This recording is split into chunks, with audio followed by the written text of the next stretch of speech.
আরে নবীর বিষয়ে যখন কেউ কটূক্তি করত, কেউ বেয়াদবি করত, কেউ অশ্লীল কথাবার্তা বলতো, কেউ নিকৃষ্ট ভাষা ব্যবহার করত, তখন নবী চুপচাপ থাকতো আর আল্লাহ নবীর পক্ষে নিয়ে জবাব দিয়ে আরম্ভ করত।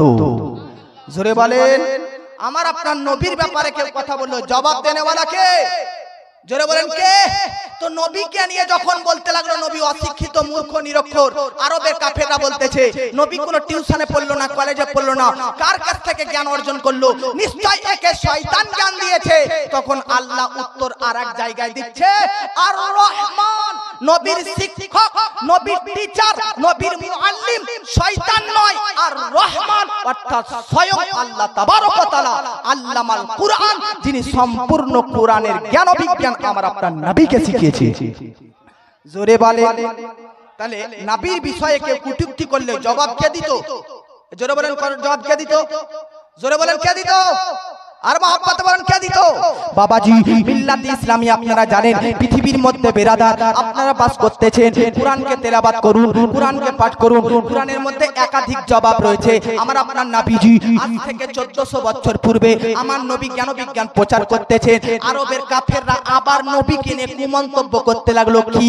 নবীকে বলতেছে পাগল, নবীকে বলতেছে মেন্টাল, নবীকে বলতেছে মস্তিষ্কের বিকৃতিহীন, নবীকে বলতেছে বুদ্ধি নাই, নবীকে বলতেছে বুদ্ধিহীন, নবীকে বলতেছে বুকা, নবীকে বলতেছে মেন্টাল, নবীকে বলতেছে পাগল, মাজনুন।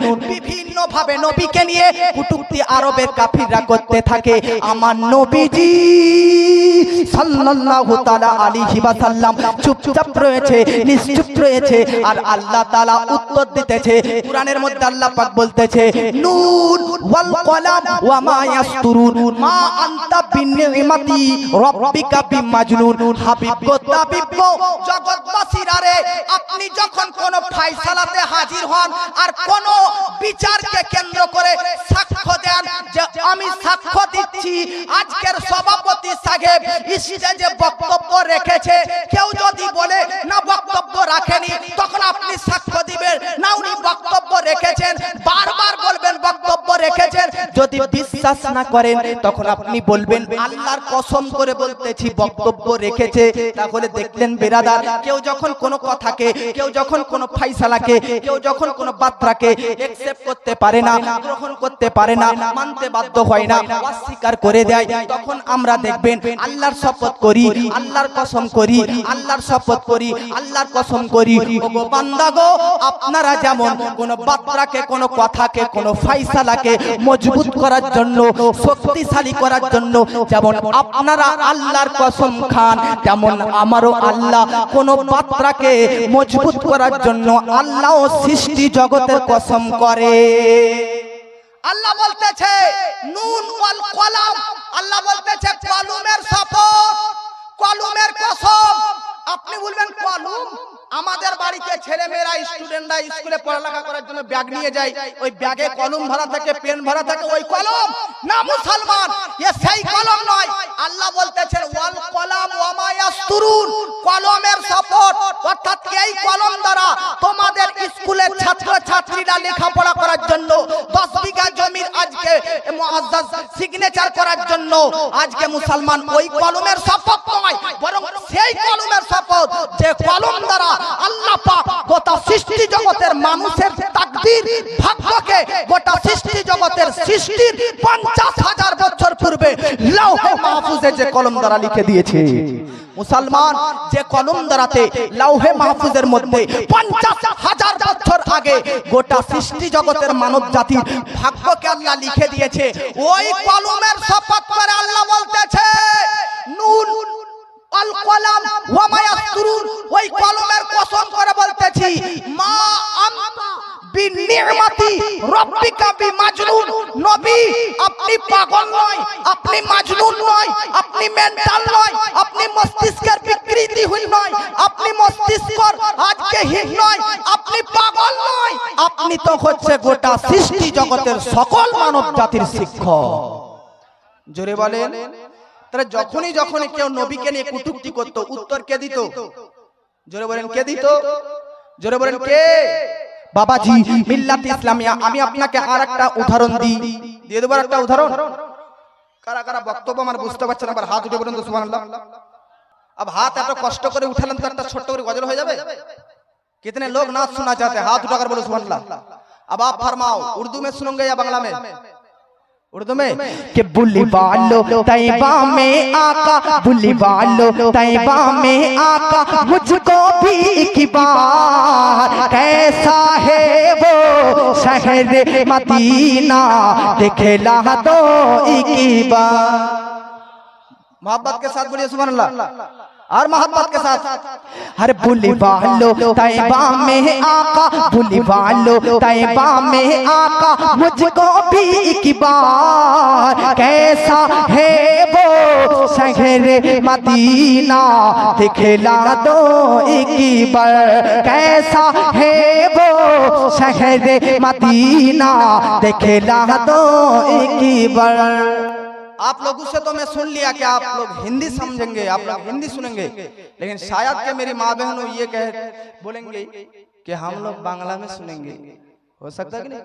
उनारा হয়তো বলতেছে না বাংলাতেও বলবো আর আপনারা বলছেন উর্দুতে। अब এই গজলটাকেও বাংলা সুরাও বলতেছি, मोहब्बत বলুন সুবহানাল্লাহ। আল্লাহর নবী নূরের ছবি, আল্লাহর নবী নূরের ছবি, নবীদের সরদার ও গো নবী শহরে মদিনা দেখিয়ে দাও একবার। अब आप सुबहानअल्लाह नहीं बोलेंगे तो कुछ नहीं करना है, मोहब्बत के साथ बोलिए सुबहानअल्लाह। ओ गो नबी शहर मदीना देखिए दो एक बार। बुली वालो तैबा में आका, बुली वालो तैबा में आका, मुझको भी एक बार कैसा है वो शहर मदीना दिखला दो सरकार। इसी ने सुनाया उसी ने बताया शहर मदीना ऐसा है, मैं भी जाकर देखूं आका गुंबद खजरा कैसा है। हाजी বলেছে, শিক্ষক বলেছে, নবীর রওজা দেখতে আমন, मैं भी जाकर देखूं आका गुंबद खजरा कैसा है। जरा बोलें, हर जिसने देखा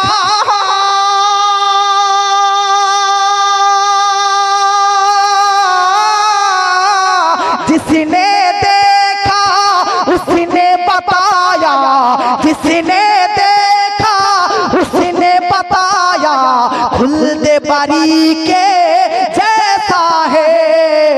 जिस दर पे हूरों की लिमा का, जिस दर पे हूरों की लिमा का लगता है बाजार।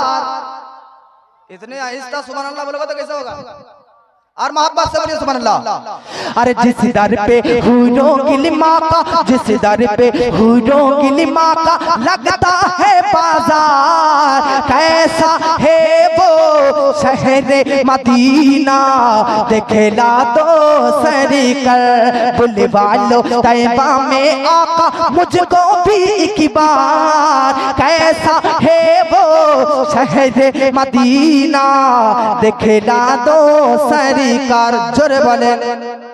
আমি বেশি নাত বলবো না আপনাদের সম্মুখে, কারণ শায়রে ইসলাম অলরেডি আপনারা ডেকেছেন, আর বেশি নাত বললে কমিটি বলবে বোধহয় ফাঁকি মারছে বক্তব্যতে, বলতে পারে কি পারে না।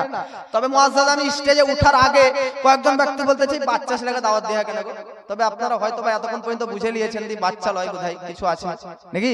আমি অল্প গানি এটা ঠিক, তবে মুআজ্জাজ সামাইনি কিরাম আপনারা এরকম এরকম কমিটিরা দাওয়াত দেন, ভুলতে পারি এজন্য তো দাওয়াত দিয়েছে, আলেম ওলামারা ডেকেছে এরকম। মুহাব্বতে বলুন সুবহানাল্লাহ।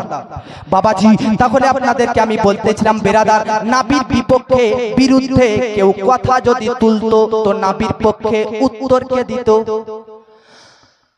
বলেন জোরে, কে দিত? আল্লাহ শব্দটা যদি এত আস্তে বলেন তো ওয়াকাব্বিল পাস হয়ে যাবে, পাল তো হয়ে গেছে, ওয়াকাব্বিল আর প্রত্যাহারই হবে না। আল্লাহ শব্দটা যদি বলতে আপনাদের কষ্ট হয় তাহলে ওয়াকাব্বিল আর ক্যান্সেল হবে না, যতই আন্দোলন মিছিল করুন। এত জোরে আমিন আল্লাহ বলবেন যেন এখান থেকে দিল্লির পার্লামেন্ট পর্যন্ত হিলে যায়। সুবহানাল্লাহ বলেন। জোরে একবার বলেন নবীর বিপক্ষে কেউ যদি মুআজ্জাজ সামাইনে কেরাম অ্যাকশন দিত তো তার অ্যাকশনের জবাব নবীর পক্ষ থেকে কে দিত? জোরে বলেন। বাবাজি মিল্লাত ইসলামিয়া আরবের কাফিররা যখন যখন নবীকে নিয়ে কটূক্তি করত, যখন যখন নবীকে নিয়ে বিরোধিতা করত, তখন তখন আল্লাহ নবীর পক্ষ নিয়ে বেনাদার জবাব দিত, নবীর পক্ষ নিয়ে উত্তর দিত। আমার নবীজি সাল্লাল্লাহু তাআলা আলাইহি ওয়াসাল্লামকে শিক্ষা দিয়েছেন কে? জোরে বলেন। নবীর কাছে আল্লাহ ওহী পাঠাতেন কি পাঠাতেন না? নবীর কাছে ওহী পাঠাতেন কে? জোরে বলেন। কিছু দিনের জন্য ওয়াফ, ওয়াফ মানে বুঝেন? ওয়াফ মানে বন্ধ নাকি? ওয়াফ বন্ধ। কি বন্ধ? নবীর কাছে আল্লাহর কাছ থেকে ওহী আসা, শিক্ষা আসা, এগুলো সব আসা বন্ধ হয়ে গেল। আরবের কাফের আবার সুযোগ পেয়ে নিল, বলতেছে দেখ দেখ দেখ মোহাম্মদ নবীকে আল্লাহ ছেড়ে দিয়েছে, এজন্য তো ওর কাছে জিবরিলকে পাঠানো আল্লাহ বন্ধ করে দিয়েছে। নাউজুবিল্লাহ বলে।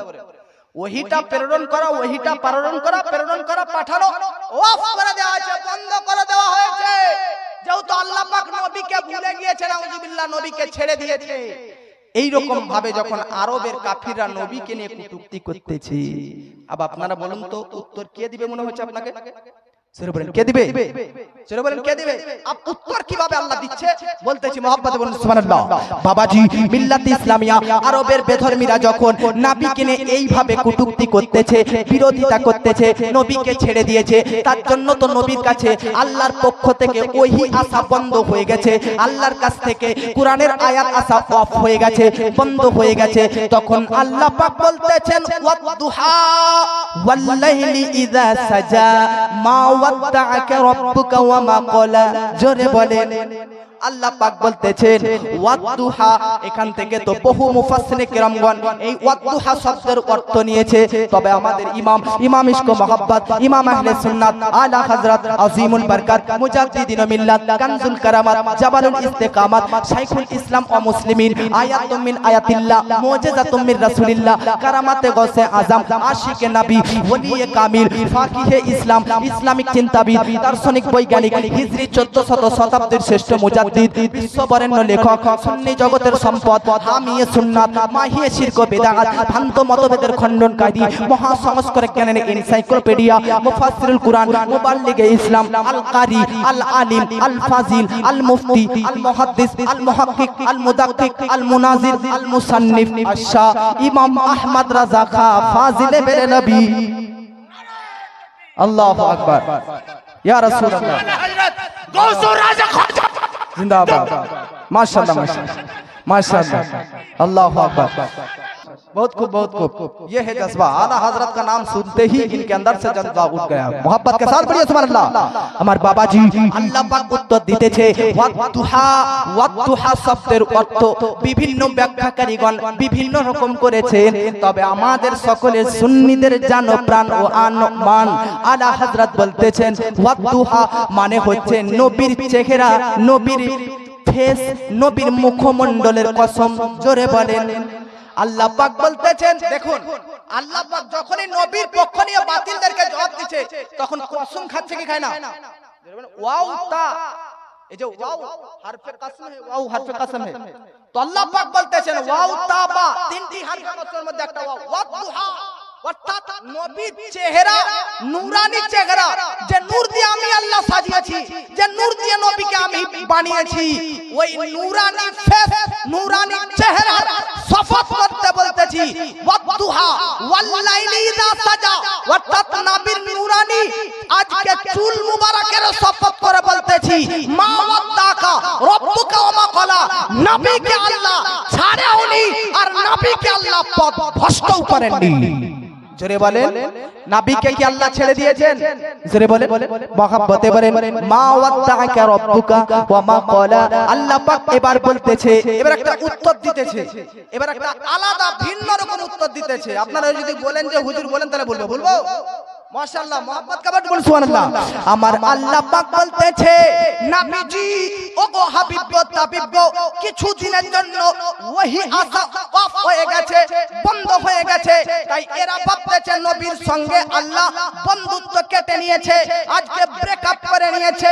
না না না না না, ওয়ালা সাউফা ইউতিকা রাব্বুকা ফাতারদা। এবার থেকে এর পরবর্তী থেকে যা কিছু বা এমন কিছু দান করব যেটা পূর্বের থেকে অতি উত্তম, আর এত দান করব যেটা দান করা আপনি দেখে রাজি এবং খুশি হয়ে যাবেন। জোরে বলেন, মহব্বতে বলেন। আল্লাহ পাক সর্বপ্রথম বলতেছে ওয়াদুহা ওয়াদুহা, জোরে বলেন। চেহারার শপথ করে আল্লাহ পাক বলতেছে না, আমি নবীকে ছাড়িনি, নবীর কাছ থেকে ব্রেকআপ করিনি, নবীর কাছ থেকে ওহী আনা বন্ধ হয়নি, এজন্য নবীকে ছেড়ে দিনি। এমন একটা সময় অতি সন্নিকটে নবীকে এত দিব যে আমার আপনার নবী রাজি হয়ে যাবে। জোরে বলেন, আমার নবীর সমতুল্য, আমার নবীর সমকক্ষ, আমার নবীর মতন পৃথিবীর মধ্যে কে আছে এমন? কারণ মুসলমান। আল্লাহ পাক বলতেছে ওয়ালা সাউফা ইউতিকা রাব্বুকা ফাতারদা। এই যে আরবিতে ফাতারদা ফাতারদা ফাতারদা ফাতারদা ফাতারদা বারবার বলে গেলাম। আব ইমাম সাহেব কাছে জিজ্ঞাসা করবেন ইমাম সাহেবের অর্থ কি? তো ফাতারদা এর অর্থ হচ্ছে আপনাকে রাজি করতে চাই, বা আপনাকে সন্তুষ্ট করতে চাই, বা আপনাকে খুশি করে দেব, বা আপনাকে রাজি করে দেব। আচ্ছা ব্রাদার, আপনাদেরকে যদি জিজ্ঞাসা করি আজকের জালসাতে আপনারা নিজের আরামকে, নিজের বিশ্রামকে ত্যাগ করে আজকে নিজের ব্যতিব্যস্ততাকে ছেড়ে জালসা শুনতে কেন এসেছেন? তো আপনারা প্রত্যেককেই বলবেন হুজুর আলেম ওলামাদের মুখ দিয়ে ভাষণ শুনবো, লেকচার শুনবো, বক্তব্য শুনবো এবং বক্তব্যের প্রতি আমল করব, আমল করে আল্লাহকে রাজি করব, আল্লাহকে সন্তুষ্ট করব, আল্লাহকে খুশি করব। আমি বলতে চাই আচ্ছা তাহলে নামাজ পড়ো কেন? তো আপনি বলবেন আল্লাহকে খুশি করার জন্য। এতদিন ধরে আজকে 1 মাস 1.5 মাস আগে আপনারা রোজা রাখলেন, রোজা রাখতেছেন কেন? আল্লাহকে রাজি এবং খুশি করার জন্য। যাকাত কেন আপনারা আমরা দিই? আল্লাহকে রাজি করার জন্য। হজ কেন পালন করি? আল্লাহকে রাজি করার জন্য। ও মুসলমান, মিথ্যা কথা কেন বলি না? যাতে আল্লাহ আমাদের প্রতি অপছন্দ না করে, আল্লাহ যেন আমাদের প্রতি নারাজ না হয়। সত্য কথা বলি, তাতে যেন আল্লাহ আমাদের প্রতি খুশি হয়। পরনিন্দা পরচর্চা গীবত কেন করি না? তাতে আল্লাহ আমাদের প্রতি যেন অসন্তুষ্ট না হয়। আল্লাহকে আমরা পরনিন্দা থেকে দূরে, গীবত থেকে দূরে, এই জন্য তাতে যেন আমরা আমাদের প্রতি আল্লাহ রাজি হয়ে যায়। আজ থেকে আমরা মুসলমান মদ থেকে দূরে, গাঁজা থেকে দূরে, সুদ থেকে দূরে, ব্যভিচার থেকে দূরে, জিনা থেকে দূরে। কেন রে? তাতে এগুলো করলে আল্লাহ নারাজ হয়ে যেতে পারে, আল্লাহ অসন্তুষ্ট হয়ে যেতে পারে। তাই আল্লাহকে রাজি করার জন্য, আল্লাহকে সন্তুষ্ট করার জন্য, আল্লাহকে খুশি করার জন্য জিনা থেকে দূরে, ব্যভিচার থেকে দূরে, সুদ থেকে দূরে, গাঁজা থেকে দূরে, ড্রাগস থেকে দূরে, বিভিন্ন পাপের কর্ম থেকে দূরে। আমি বলতে চাই পৃথিবীর মধ্যে প্রত্যেকটা মানুষ, প্রত্যেকটা সৃষ্টি, প্রত্যেকটা মানব জাতি আজকে বৃক্ষ, তরুলতা, গাছপালা, পশু পক্ষী, জানোয়ার, ইনসান সবকিছুই হযরতে জিবরিল, হযরতে মিকাইল, হযরতে ইসরাইল, হযরতে ইসরাফিল, প্রত্যেকটি ফেরেশতা, কাররাবাইন ফেরেশতা, মুকাররাবাইন ফেরেশতা, আরশ বহনকারী ফেরেশতা, পৃথিবীর মধ্যে শুধু নয় আকাশের মধ্যে যত সৃষ্টি আছে সমস্ত সৃষ্টি চাই এক আল্লাহকে রাজি করতে, এক আল্লাহকে খুশি করতে, এক আল্লাহকে সন্তুষ্ট করতে। পৃথিবীর মধ্যে কোরআনের দ্বারাতে বহু ঘটনা পড়লাম। হযরতে আদম নবীও চেয়েছে আল্লাহকে রাজি করতে, হযরতে নূহ নবীও চেয়েছে আল্লাহকে রাজি করতে, হযরতে ইব্রাহিম ও ইসমাইল চেয়েছে আল্লাহকে রাজি করতে, ঈসা ও মুসা চেয়েছে আল্লাহকে রাজি করতে। হযরতে আদম থেকে ঈসা রুহুল্লাহ পর্যন্ত প্রত্যেকটি নবীগণ আলাইহিমুস সালাম চেয়েছে আল্লাহকে রাজি করতে, খুশি করতে, সন্তুষ্ট করতে। জগৎবাসী আজকে বিন্দনের সরজমিন থেকে, এই দায়িত্বশীল মঞ্চ থেকে একটা দায়িত্বশীলতার সহিত আজকে আপনাদেরকে একটা বার্তা দিয়ে যাচ্ছি, অন্তরের খাতায় নোট করে নিন। আকাশের মধ্যে, ভূপৃষ্ঠের মধ্যে, ভূমণ্ডলের মধ্যে, নীল গগনের উপরে, নীল গগনের নিচে, বিশ্বের মানচিত্রে যত সৃষ্টি জগৎ আছে, যত সৃষ্টি জগৎ আছে, যত সৃষ্টিকুল আছে, প্রত্যেকটি সৃষ্টি, প্রত্যেকটি জীব, প্রত্যেকটি প্রাণী, সকল কিছু চাই এক আল্লাহকে রাজি করতে। ওয়ালি নবী মুস্তাফা জিনাকে স্বয়ং আল্লাহ তাআলা রাজি করতে চায়। এই জন্য আলা হযরত আজিমুল বরকত মুজাদ্দিদুদ্দিন মিল্লাহ আশ-শাইবা মুহাম্মদ রাজা খান লিখতেছে, খোদা কি রাজা চাহতে হে তো আলম, খোদা কি রাজা চাহতে হে তো আলম, খোদা চাহতা হে রাজায়ে মুহাম্মদ সাল্লাল্লাহু আলাইহি ওয়াসাল্লাম। নারে তাকবীর, নারে সালাত, মাসলাকে আলা হযরত, नारे तकबीर, नारे साला। माशाअल्लाह माशाअल्लाह। तो आप लोग समझ रहे हैं कि नहीं मेरी बात? मुसलमान समस्त सृष्टि जगत चाहे काके राजी करते, जरा बोलें काके काके, और एक अल्लाह चाहे काके राजी करते, जरा बोले काके राजी करते चाहे। আমার নবীকে রাজি করতে চায়, চাই কি চাই? বাবাজি মুসলমান আমার আপনার আল্লাহ পাক রব্বুল আলামিন স্বয়ং নবীকে রাজি করতে চায়। কোরআনের মধ্যে একাধিক ঘটনা আল্লাহ পাক বলতেছে আলিমুল গায়বি ফালা ইউযহিরু আলা গায়বিহি আহাদান, অর্থাৎ আল্লাহ পাক বলতেছে আমি অদৃশ্যের সংবাদ কারো মধ্যে প্রকাশ করি না ইল্লা মানির তাদামির রাসূল, কিন্তু আমার কাছে যে সবচাইতে যারা পছন্দনীয়, যারা মনোনীয়, যারা মনোভূত, যারা আজকে আমার সবচাইতে পছন্দের মাহবুব প্রিয়, তাদেরকে আমি গায়েবের সংবাদ বুঝিয়ে দিই, জানিয়ে দিই এবং জ্ঞানী করে দিই। সরে বলে আজকে বর্তমান যুগে কিছু ভ্রান্ত মতবাদ পোষণকারী বাতিল ফিরকা উদ্ঘাটন হয়েছে। এই সমস্ত ফিরকাবাজিরা ফিরকা করতে করতে বলে নবীর ইলমে গায়েব নেই। ইলমে গায়েব বুঝেন কি বুঝেন না? 1 মিনিটের মধ্যে বুঝাচ্ছি শুনেন। ইলম মানে জ্ঞান আর গায়েব মানে অদৃশ্য। আচ্ছা, কবরের মধ্যে আপনার এলাকার কবরস্থানের মধ্যে যাবেন, কবরস্থানের পাশ দিয়ে কবরের মধ্যে কি হচ্ছে আপনি জানতে পারবেন, দেখতে পান, জানেন। মায়ের গর্ভে কি আছে কেউ জানে? কেউ জানে? আজ থেকে 500 বছর আগে আপনার কোনো হিস্টোরিরও কিতাব নেই, কি হয়েছে কিভাবে হয়েছে কিছু জানেন? জোরে বলেন। আরে আগেকার অতীতের পাস্টের কথা বাদ দিলাম, ভবিষ্যৎ তো ভবিষ্যৎ, 500 বছর পর কি হবে আপনারা জানেন? 200 বছর পর কি হবে জানেন? 200 তো দূরের কথা, 1 ঘন্টা পর কি হবে কেউ জানেন? কার কখন মৃত্যু হবে কেউ জানেন? কোথায় কোন আসমানের ফেরেশতা এই সময় কি কি করছে কেউ জানেন? মুসলমান আজকে কিয়ামতের মাঠ কখন সংগঠিত হবে কেউ জানেন? কিয়ামতের দিন কখন হবে কেউ জানেন? পশ্চিম দিক থেকে সূর্য কখন উদিত হবে জানেন? দাজ্জাল কখন আসবে জানেন? ইমাম মেহেদী কখন আসবে জানেন? কে জান্নাতি হবে জানেন? কে জাহান্নামী হবে জানেন? জানেন না। তাহলে এটাই আপনার কাছে অদৃশ্য। যা কিছু মানুষের জ্ঞানের বাইরে, যা কিছু মানুষের মাইন্ডের বাইরে, যেগুলো শিক্ষা অর্জন করেও জানতে পারবে না, যেগুলো পড়ালেখা করেও জানতে পারবে না, ওকেই অদৃশ্য বলে। আর সকল অদৃশ্যের খাজানার চাবি আল্লাহ পাক নবীকে দান করে দিয়েছে। জোরে বলেন, সকল অদৃশ্যের খাজানার চাবি কাকে দান করেছে? কাকে? আল্লাহ নিজে কোরআনে বলতেছেন আলিমুল গায়বি ফালা ইউযহিরু আলা গায়বিহি আহাদান। আল্লাহ পাক বলতেছেন আমি গায়ব জানাই না, তবে হ্যাঁ যারা আমার প্রিয় রাসূল, যারা আমার প্রিয় হাবিব, প্রিয় খাস রাসূল, তাদেরকে আমি জানিয়ে দিই। সুরে বলে। তাহলে বলুন তো, আমার নবী অন্যান্য রাসূলগণ আল্লাহর কাছে প্রিয়, তবে আমার নবীর চাইতে কেউ প্রিয় হতে পারে? যে রাসূলের ব্যাপার আল্লাহ নিজে বলতেছে যে আমি স্বয়ং খোদাই চাই নবীকে রাজি করতে। জোরে বলে। যে রাসূলের আজকে সন্তুষ্ট চাই আল্লাহ পাক, ওই রাসূলকে কি আল্লাহ ভালোবাসে না? জোরে বলেন। ওই রাসূলকে কি আল্লাহ পছন্দ করেন না? আরে গোটা সৃষ্টি জগৎ তো আল্লাহকে রাজি করতে চায়, আর নবীকে আল্লাহ নিজে রাজি করতে চায়। নবীকে আল্লাহ রাজি করতে চায়, আর চাইতে আর বড় কি দলিল নেবেন যে আল্লাহ নবীকে কতটা ভালোবাসে? কথা ঠিক কিনা বাবাজি? তাই জন্য তো বলতেছি, কারণ যে আল্লাহ যার কাছে, তার কাছে যে যতটা প্রিয়, তাকে ততটা আল্লাহ পাক ইলমে গায়েব, গায়েব অদৃশ্যের সংবাদ জানিয়ে দেন। আমার নবীজির চাইতে পৃথিবীর মধ্যে আর কোন রাসূল প্রেরিত হননি, যারা সবচাইতে আল্লাহর কাছে প্রিয়। আব্বাজি মুআজ্জাজ জামাইনে কেরাম, আরেকটা আপনাদেরকে ঘটনা বলে দিই আর কোরআনের আয়াত বলে দিই, তাহলে আপনারা আরো ব্রাদার কনফিউজ, আরো কনফার্ম হয়ে যাবেন। তাহলে আরো আপনারা ব্রাদার নে মিল্লাত ইসলামিয়া কিছু শিখতে পারবেন। আমার আপনার নবী পৃথিবীর মধ্যেতে মক্কা শরীফে 53 বছর জীবন যাপন করলেন। জোরে বলেন। আমার নবীর বয়স কত বলেন তো টোটাল জানা আছে? মাশাআল্লাহ, সবাই এক বাক্যে বলেন তাহলে জানা হয়ে যাবে সবার। 63। কত? 63। আপনারা বললেন আমার নবীর বয়স কত?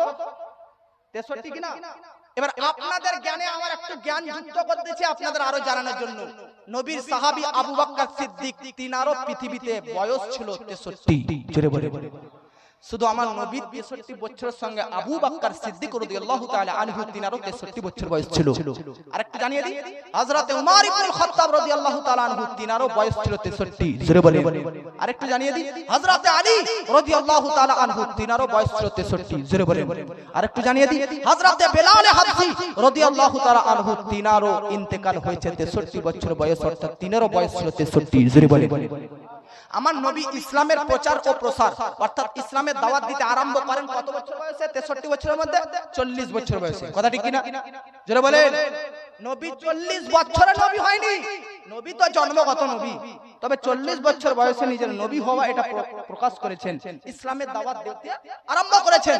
আমার নবী জন্মগত নবী হয়ে এসেছেন, এটা মনে রাখতে হবে। আর এটা কোরআন থেকেও প্রমাণিত।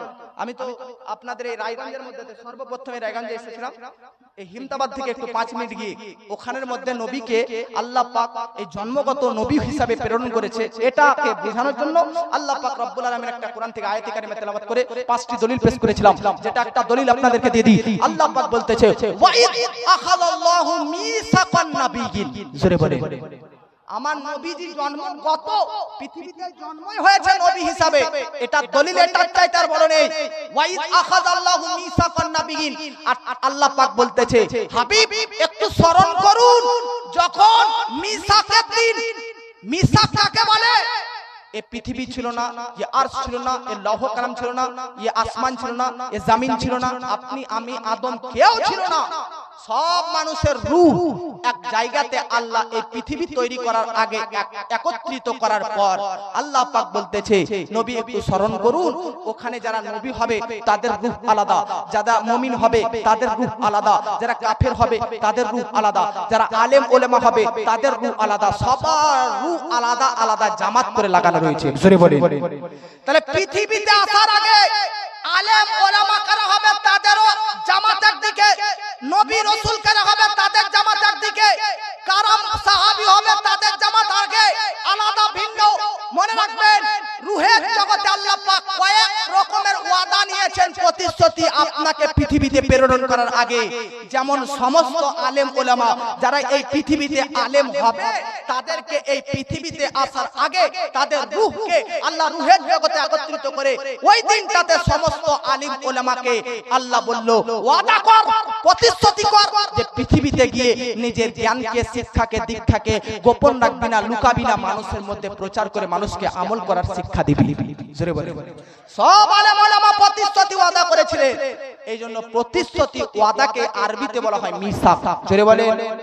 এটা একটা আলেম ওলামাদেরকে নিয়ে আল্লাহ প্রতিশ্রুতি করেছিলেন, 1 নম্বর। 2 নম্বর কি? 2 নম্বর হচ্ছে আল্লাহ পাক রব্বুল আলামিন নবীদেরকেও একটা ওয়াদা করিয়েছিলেন, জোরে বলেন। দুটো ওয়াদা কোরআনের মধ্যে, দুটো এসেছে নবীগণদেরকে ওয়াদা। 1 নম্বর ওয়াদা সমস্ত নবীগণদেরকে আল্লাহ বলল, আচ্ছা আমি আপনাকে প্রথমেই বললাম না যে নবীদেরকে আল্লাহ প্রেরণ করেছে শিক্ষা দেওয়ার জন্য, বললাম না, তাবলীগ করার জন্য, নবুয়ত প্রচার করার জন্য, আল্লাহর একত্ববাদ প্রচার করার জন্য, জান্নাতের প্রচার করার জন্য, এগুলোর জন্য তো নবীকে প্রেরণ করেছে। আল্লাহ পাক নবীদের কাছে প্রথম ওয়াদা নিচ্ছে, হে নবীগণ তোমাদেরকে পৃথিবীতে আমরা প্রেরণ করব নবী করে, তো শুনো তোমরা সকলেই ওয়াদা করো যেন তোমরা তাবলীগ করাটা বন্ধ না করো, তাবলীগ করাতে কোনো রকমের কৃপণতা করো না, তোমাদের দায়িত্ব যেটা দিয়েছি সেই দায়িত্ব সঠিক সময়ে ব্যবহার করবে, জোরে বলি। 3 নম্বর ওয়াদা নবী রাসূলদের কাছ থেকে আল্লাহ নিয়েছে, ওয়াইদ আখাযাল্লাহু মিসাকান নাবিয়িন, আল্লাহ পাক বলতেছে সমস্ত নবীরা আমি অঙ্গীকার নিলাম কি যে তোমাদের মাঝে, তোমাদের সময়কালে, তোমাদের যুগে যদি মুহাম্মদ আসে তাহলে তখন তার উপর তোমরা সাহায্য করবে এবং ঈমানও এনে তার হাতে ঈমানও এনে নিবে, জোরে বলি। আল্লাহ পাক বলতেছে সুম্মা জাআকুম রাসূল, আয়াত নেই, সুম্মা জাআকুম রাসূল, রূহের জগতে আদম নবী, নূহ নবী, ঈসা ও মুসা নবী, ইব্রাহিম ও ইসমাঈল নবী, ইয়াকুব ও ইসহাক নবী, সুলাইমান ও দাউদ নবী, রূহের জগতে সব নবী, ওনলি আমার আপনার নবী নয়, রাসূলও রয়েছে, জোরে বলেন। নবীর মর্যাদা অপেক্ষা রাসূলের মর্যাদা বেশি। মুসলমান তোরা ভাবুন, যখন নবীরা শুধু নবী ছিল তখন আমার আপনার নবী রাসূল ছিলেন। আল্লাহ পাক বলতেছে সমস্ত নবীকে, আদম নবী, নূহ নবী, ঈসা মুসা নবী, তোমাদের যুগে যদি আজকে মুহাম্মদ রাসূল প্রেরিত হয়ে যায়, চলে যায়, তো তোমরা নিজেদের কালেমার ডঙ্কা বন্ধ করবে, মুহাম্মাদুর রাসূলুল্লাহর কালেমার ডঙ্কা শুরু করে দিবে। তোমরা নিজেরা নিজেদের কালমা পড়া বন্ধ করে দিবে, তোমরা সকলে লা ইলাহা ইল্লাল্লাহ মুহাম্মাদুর রাসূলুল্লাহর কালমা পড়ে দিবে, জোরে বলেন। এই যে সভাপতি রয়েছে, সভাপতি সাহেবের কাছ থেকে যদি আমি একটা কথা বলি, যে সভাপতি সাহেবের কাছ থেকে 1 গ্লাস পানি নিলাম, মন দিয়ে দিবেন, তো তো এক গ্লাস পানি কার কাছে নিলাম, তো আপনারা কি বললেন, কি বুঝলেন? কার কাছ থেকে নিলাম? জোরে বলেন। সভাপতির কাছ থেকে এক গ্লাস পানি নিলাম। এবার আপনাকে প্রশ্ন করছি আমি, কার কাছ থেকে এক গ্লাস পানি নিলাম? পরের বার যদি আবার বলে যে মাস্টারের কাছে এক গ্লাস পানি নিলাম, তো আপনি কার কাছে ভাববেন? পরবর্তীতে আবার যদি বলে ডাক্তারের কাছে এক গ্লাস পানি নিলাম, তো কার কাছে ভাববেন? তাহলে যে যেটা তাকে তার পদ তার নাম ধরে ডাকা হয়। মুসলমান যখন পৃথিবীতে কেউ আসেনি, পৃথিবী সৃষ্টি হয়নি, গোটা সৃষ্টি জগতের পূর্বে রূহের জগতে আল্লাহ নিজেই বলতেছে ওয়া ইয আখাযাল্লাহু মিসাকান নাবিয়িন, অর্থাৎ সমস্ত নবীদের কাছ থেকে আমি ওয়াদা নিয়েছি, পানির গ্লাস নেওয়ার মতন ওয়াদা নেওয়া। আর যার কাছ থেকে নিয়েছি মাস্টার ডাক্তারের মতন নবী, তো মাস্টার আছে বলে মাস্টার বলি, ডাক্তার আছে বলে ডাক্তার বলতেছি, ইনি সভাপতি বলে সভাপতি বলতেছি। সমস্ত নবী গোটা সৃষ্টি জগৎ পূর্বের আগে রূহের জগতেও নবী ছিল, তার জন্য আল্লাহ কোরআনের মধ্যে বলতেছে যে নবীদের কাছ থেকেই ওয়াদা নিয়ে নিয়েছি। জোরে বলেন। এজন্য বাবাজি আমি আপনাদেরকে কথা কোটা বলতেছিলাম, কথা কি বলতেছিলাম, আমার আপনার নবীজি 40 বছর বয়সে ইসলাম প্রচার করতে আরম্ভ করলেন। 41 বছর বয়স, 42 বছর বয়স বাবাজি নবীজি ইসলাম প্রচার করতে আরম্ভ করলেন। নবীজির ইসলাম প্রচার করা দেখে আরবের কাফিররা আজকে নবীর প্রতি অ্যাটাক করে, নবীর প্রতি আজকে মুআজ্জাজ জামাইনে কেরাম আঘাত করে, নবীকে যন্ত্রণা দিতে থাকে, নবীকে কষ্ট দিতে থাকে, নবীকে ব্যথা দিতে থাকে, নবীকে নানান রকমের ভাবে বেরাদার আঘাত দিতে থাকে। আমার নবীজি সাল্লাল্লাহু তাআলা আলাইহি ওয়াসাল্লাম তায়েফের ময়দানে গিয়েছেন ইসলামের প্রচার করতে। ফিরে যখন আসতেছেন দেখতেছেন নবীজি শরীরে বেরাদার রক্তাক্ত হয়ে আছে, রক্ততে গোটা শরীরটা বেরাদার ভিজে রয়েছে। বাবাজি নবীজি আমার পাহাড়ের উপরে ইসলাম প্রচার করতে যাচ্ছে, তাহলে আজকে পাহাড়ের উপরের ব্যক্তিরা ঈমান তো গ্রহণ করলো না, নবীজিকে আঘাত দিয়েছে, মেরে দিয়েছে। মুসলমান বাবাজি আজকে আমি বহু জায়গাতে বলি মুসলিম যুবকদেরকে, এই যুবকরা তোমরা নিজের দাড়িটা একটু রাখো, কারণ বর্তমান যুগের কিছু যুবক ইয়ং জেনারেশনের ব্যক্তিরা তারা নিজেদের গালটাকে নিজেদের ফেসটাকে এয়ারপোর্টের ন্যায় চকচকে ঝকঝকে রাখে, ক্লিন করে, শেভিং করে, দাড়িটাকে মুছে দেয়। আমি তাদেরকে জিজ্ঞাসা করি যুবক কেন দাড়ি রাখো না? তো যুবক বলতে থাকে হুজুর কেন লজ্জা লাগে না? মাত্র তো এখন 20 বছর বয়স, মাত্র এখন 15 বছর বয়স, শ্বশুরে কি বলবে, শাশুড়িতে কি বলবে, দাড়ি রাখলে বুড়া বুড়া লাগবে, বউ কি বলবে, ঘরে মারবে, বকবে, এই জন্য দাড়ি রাখতে চাই না। আমি বাবাজি আপনাকে দাড়ি রাখলেন না কেন? তো তার কারণ আপনি বলতেছেন নিজেকে লজ্জিত মনে হয়। মুসলমান মুআজ্জাজ আজকে মনে রাখবেন বাবাজি, কবরের মধ্যে যাবেন আপনি আমি সবাই, মনে রাখবেন কবরের জগতে যদি কোনো আপনার শরীরের শারীরিক কুদরতি ভাবে কোনো সুন্নাত আপনার কবরে যায়, তো এই দাড়িটাই এমন হচ্ছে একটা সুন্নাত, যে সুন্নাতকে আপনি শরীরে করে নিয়ে কবর পর্যন্ত যেতে পারবেন। দাড়ি ছাড়া কোনো সুন্নাত আছে যে সুন্নাতকে আপনি কবর পর্যন্ত নিয়ে যেতে পারবেন? আছে কোনো? যাদের দাড়ি নাই তারা খারাপ ভাববেন না, হতে পারে আজকে তওবা আপনার মনে আল্লাহ হেদায়েত দান করতে পারে, হেদায়েত দান করতে পারে। তো দাড়ি এমন একটা সুন্নাত যেটা আপনি কবরে নিয়ে যেতে পারবেন। জোরে বলেন, মহব্বতে বলেন। মুসলমান মনে রাখবেন বাবাজি, দাড়ি রাখবেন, এটা পুরুষের পরিচয়। মহিলাদের দেখেছেন দাড়ি হয়? জোরে বলেন। এত মহিলা এখানে আসে, সে দেখেন তো একজন মহিলার গালে দাড়ি আছে কিনা? কোন মহিলা কোন মেয়ের গালে দাড়ি নেই। তাহলে দেখবেন মহিলা আর পুরুষ, জেন্টস এন্ড লেডিস পার্থক্য আছে কিনা? এখানে জেন্টস আলাদা, লেডিস আলাদা। দোকানেও দেখবেন জেন্টসের কাপড় আলাদা, লেডিসের কাপড় আলাদা, মেয়েদের কাপড় আলাদা, পুরুষের কাপড় আলাদা হয় কিনা? তো সব দিক দিয়ে পুরুষের কাপড় পুরুষের যেমন আলাদা থাকে, তেমন মানুষ আর মহিলার মধ্যে, পুরুষ আর মহিলার মধ্যে পার্থক্য হচ্ছে দাড়ি রাখার মধ্যে। জোরে বলে